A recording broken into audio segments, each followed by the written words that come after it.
Enkumi n'enkumi z'abakungubazi beeyiye Nakaloke mu kungubagira abadde ambasada wa Uganda Kenya Dr. Hassan Galiwango ng'ono bamwogeddeko ng'omusajja abadde omuvumu ow'amazima atayagaliza. Omukungubazi omukulu abadde omumyuka wa pulezidenti retired Major Jessica Alupo awerekeddwako bannakibiina okuva ku kitebe ky'ekibiina ky'NRM ekyaddondo okuli Ssaabakunzi Rosemary Seninde, Tango Doi, Emmanuel Dombo ne Ssaabawandiisi w'ekibiina Richard Todongo. Bannakibiina ky'NUP nga bakulembeddwamu omubaka John Baptist Nabeshe nabo bakungubagidde Dr. Galiwango. Ambakukatula kamatinyano ngezima gavumenti ya NRM na ilinda hii muwangu isabuye tabale befe huba irama dwaliro kamalai kalinde Uganda tiga nomere kali andi mwamirano ni sala musaba wele hakana kabumbi.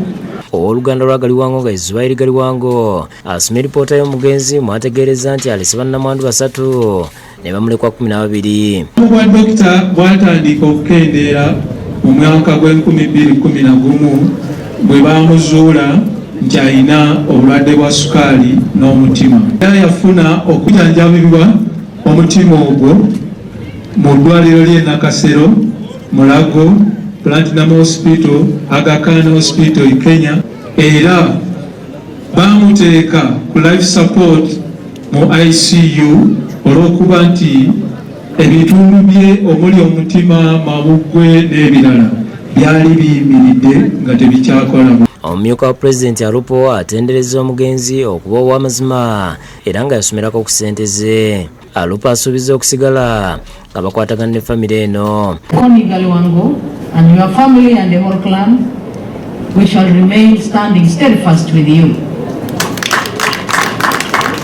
Oluvannyuma asomye obubaka bwa President Museveni asaasidde abantu b'e Bugisu okuviibwako omuntu abadde mpagiruwaga era akutte ku bantu abangi. I commiserate with the people of Bugisu sub-region and all Ugandans upon the loss of a selfless and patriotic leader.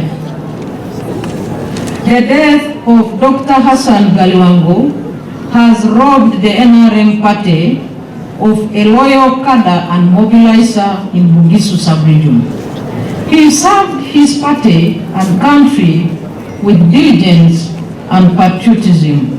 Abawadde amabugo ga bukadde 10.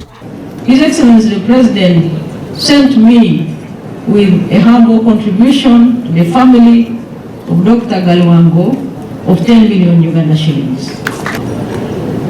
May the soul of the Ambassador Hassan Galiwango rest in eternal peace.